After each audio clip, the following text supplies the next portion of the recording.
Kumusta kayo mga dre?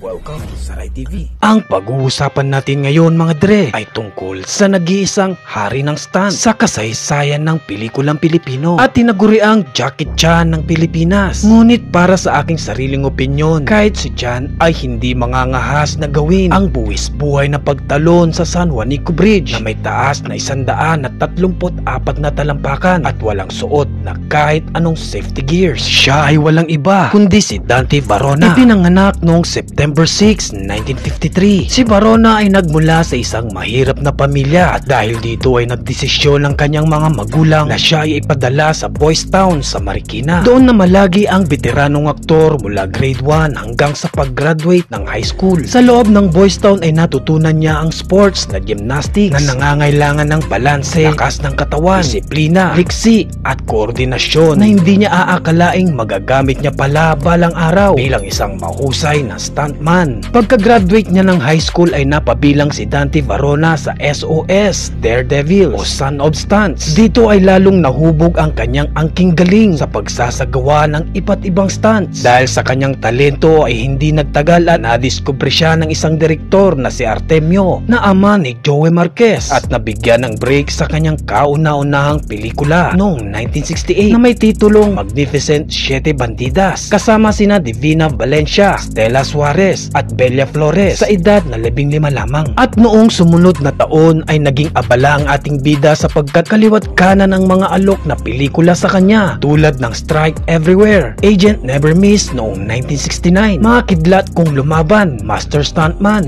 Walang Bakas na Naiiwan, Kung Tawagin Siya'y Bathala at ang pelikulang Hari ng Stunt na lalong nagpaningning sa kanyang karera nang siya ay tumalon sa San Juanico Bridge na wala man lang suot na safety gears sa kanyang katawan. Ngunit alam nyo ba mga dre na ayon sa mga nakasaksi ay dumugo ang ilong at tainga ni Dante Varona dahil sa lakas ng impact ng kanyang pagbagsak sa tubig na muntikan na niyang ikasawi. Siya ay inobserbahan sa ospital ng ilang linggo at sa awa ng Diyos ay nalampasan naman niya ito. Patawarin niyo po ako.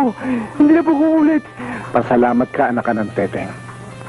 Kung nakasama ako sa mga nakalaban niyo kagabi, tsak pinaglalamayan ka na ngayon. Pagkalipas ng ilang taon ay pinasok naman niya ang pagiging direktor at producer nang itatag niya ang kanyang sariling production company. Ang kanyang kahuli-hulihang pelikula na Rat-Ratan ay inilabas noong 1999 kasama sina Daniel Fernando at Bob Soler. At sa pagpasok ng taong 2000 ay unti-unti nang nawalan ng kulay ang industriya ng pelikulang Pilipino.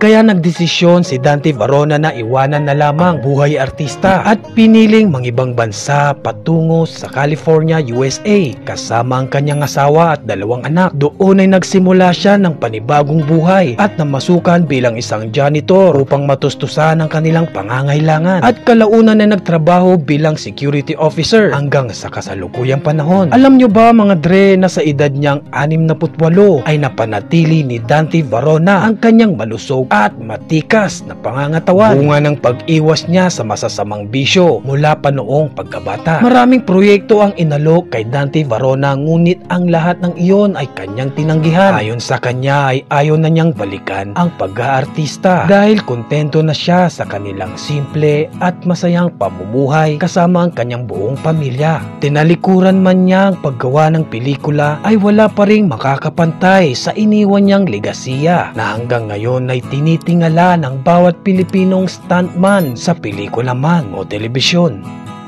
Bago ko tapusin tong video ay nais ko lang magpasalamat sa mga masusugid na tagapanood ng Rai TV. Shout out kina Joel Wong, Romeo Mindanao TV, Asi Bagay po, Imos Cavite, Ejel Obrero, Randy Santisas, Jeffred Mark Pago, Lodnar Bautista ng Dubai, Tof Swerters Vlogs, Ferdinand Alcantara, at kay Ali Maru TV. Maraming salamat po sa inyong walang sawang pagsuporta dito sa aming channel. Kung nagustuhan mo ang video na ito ay mag-iwan ng like. Huwag kalimutan mag-subscribe.